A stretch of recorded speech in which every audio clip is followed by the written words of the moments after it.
Hello, folks. It's me again, Amanda Enderman, your trusty tour guide in the wonders of the wonderful city, also known as Rio de Janeiro. And first of all, welcome to this video and also this first episode of the Random Topics series. Okay, and the reason why I decided to start this series today of all days is because, well, today is International Women's Day. So also before anything, congratulations to us all, and may we still keep resisting the hardships of life as we always have. Am I right? So, uh, and well, for those of you who are new to this channel, please, I recommend that you see the videos of the series Rio the History, okay? And if you do like the content, please be sure to subscribe to the channel, like the video, and share this video with as many people as you possibly can, so that each time more people may know about the wonders of the wonderful city. Though, as I said in the presentation video, folks, in this series, I'm not going to restrict myself to showing you things about Rio. I'm gonna go to topics about Brazilian history in general, okay? And I'm not gonna do it in any kind of chronological order as I'm doing in the series Rio a History, okay? That's why I called the series Random Topics. And for International Women's Day, I decided to do a video about a topic which, well, in Brazilian history, it is kind of a controversial topic, which I did mention it in the video Working Hard and with No Pay in Rio. I did mention that in that video, which is about the rent out slaves, which were back in colonial times and imperial times as well, until slavery ended. Basically, they were slaves who had special abilities. And so their masters would rent them out in these abilities, and several of these rent out slaves, which, mind you, was of course a rather small percentage of all of the slaves that existed, all right? But of that group of rent out slaves, several of them were able to save money and buy their own freedom. And and even more astounding is the fact that a lot of these, a lot, no, I should say quite a few of these rent out slaves were women who had special abilities and worked in these special abilities, and with their own work and with their own efforts managed to not only buy their freedom, but were able to move up in the social ladder, move up the social ladder of the time. Uh, and even own property, and not just any poor property. They owned actually very wealthy houses. And here's the controversial bit: much like the freedmen in ancient Rome, they would often, as soon as they were able to, buy slaves of their own. Yes, this is the kind of not so happy part. But as I always say, when we talk about such themes, it's important to look at them not with today's eyes, not with the eyes of today, which of course, thank heavens, today it's a horrible thing to do, and we all think so. But back then, it was an abnormality not to own slaves. All right.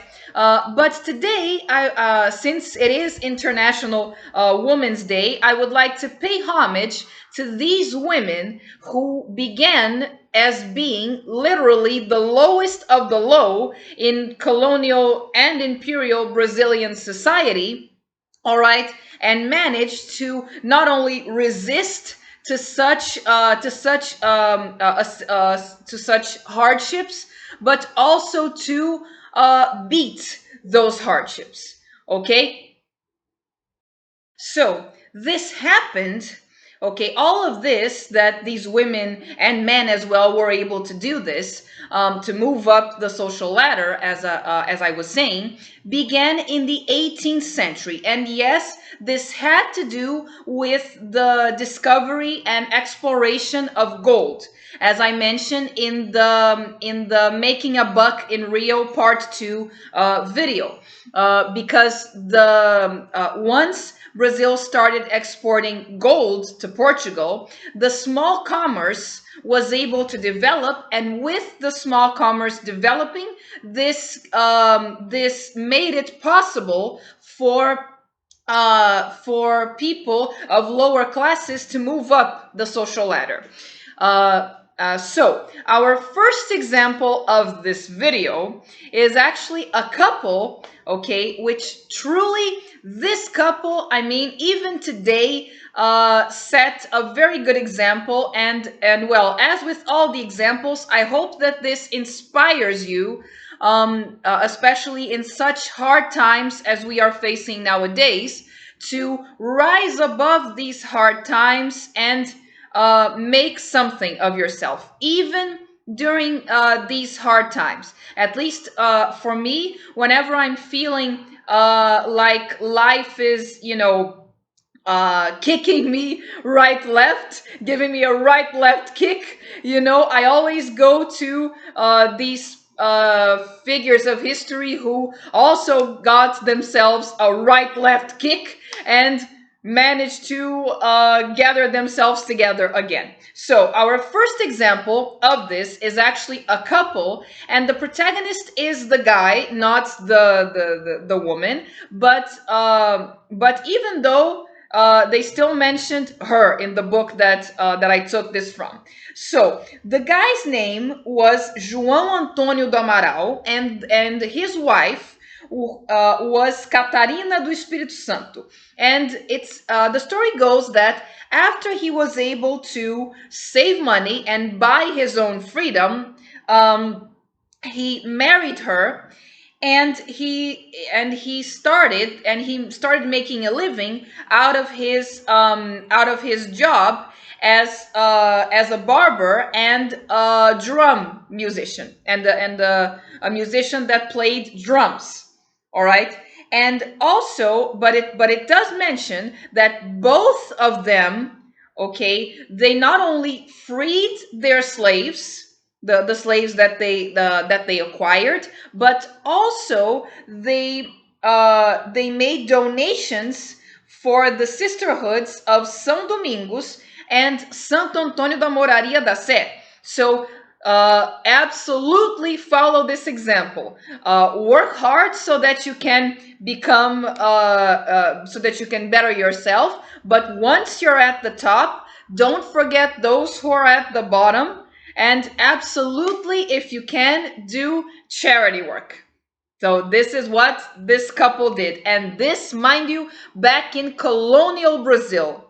Can you I'm sure you thought that this kind of thing didn't even exist or wasn't even possible. Am I right? I mean, when I was reading about these stories, which are in this book over here, I was shocked. I was like, what?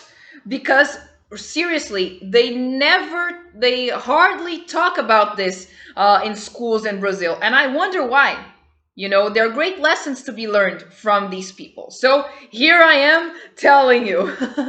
So, anyways, our second example of today, our second story of today, is the story of the so-called Black Pearls. So the Black Pearls were women, slave women from Minas Gerais, who were able to who had special abilities, and they worked and they saved money to buy their freedoms, same as the first example, and they went so far as to own wealthy houses, okay, and jewelry, real jewelry of diamonds and gold.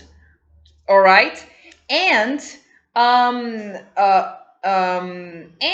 they had, how can I say, I forgot the word now, but they're kind of like boxes, like that can be big or small, and they put saints images inside of them, and you can decorate your house with them. Normally they have an altar for them. I forgot the word for that. In Portuguese, we call them oratórios.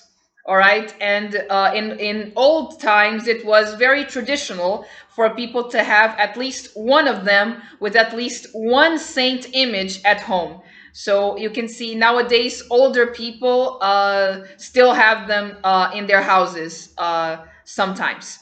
So but the not so good thing is that these black pearls, as they were called, as soon as they acquired freedom, they became slave owners themselves. So, but the example to be followed here is that they managed to become free with their own efforts, not depending on anyone else. So this is the part that you should follow the example, and the becoming slave owners don't follow that example, of course.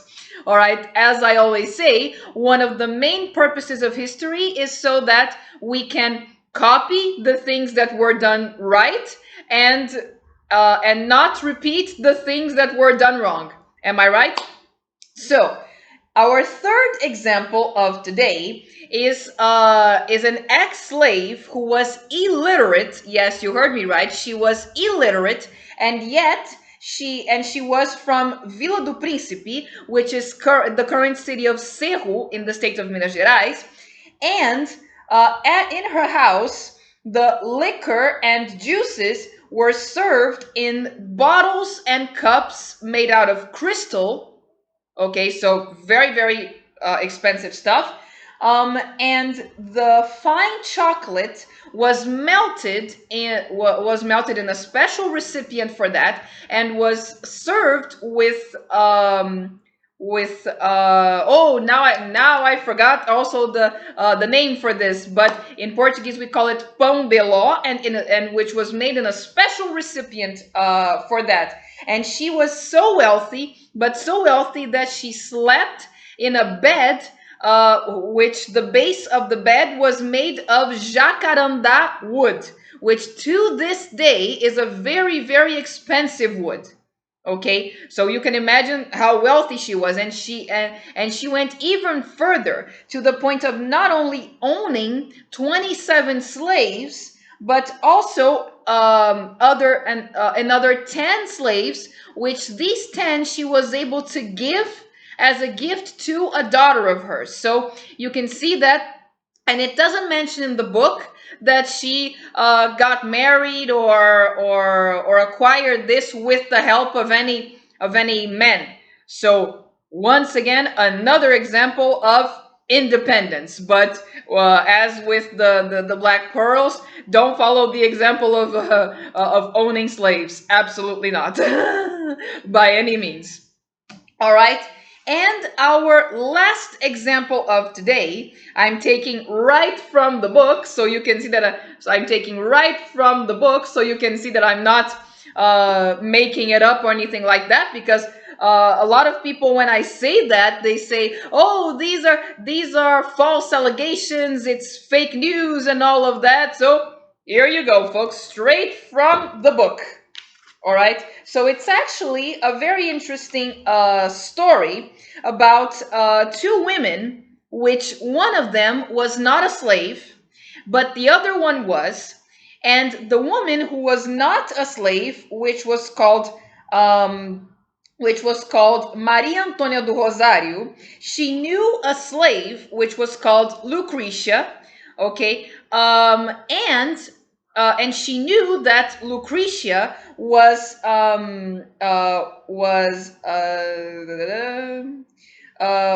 wanting to buy her freedom for several years.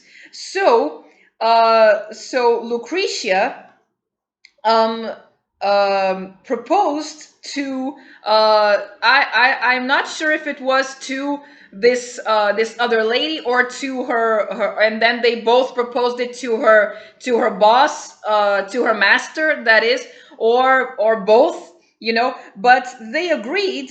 And Maria do Rosario then proposed it to no, I believe that as from what I understood, Lucretia proposed to Maria do Rosario that she would help her, and Maria do Rosario then made the proposition to Lucretia's master.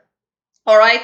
So, so Maria do Rosario bought the slave from her master, which was called Caetano, with the condition that she would work for her for 1 year to repay the amount of the purchase, and and added to that, she would pay another 6,400 reais, not reais. You see, reais was the money back in the currency back in colonial times. Okay, um, so that Maria do Rosario would profit from this investment, and um, so so actually this proposal would make her profit more than triple. But of course there was a risk. There was a risk that the slave Lucretia would not make the amount that was agreed in the time allowed. So then she would go back to being a slave. But there is a happy ending, folks. The On September 16th, 1785, both of them went to the notary's office, and the money was counted.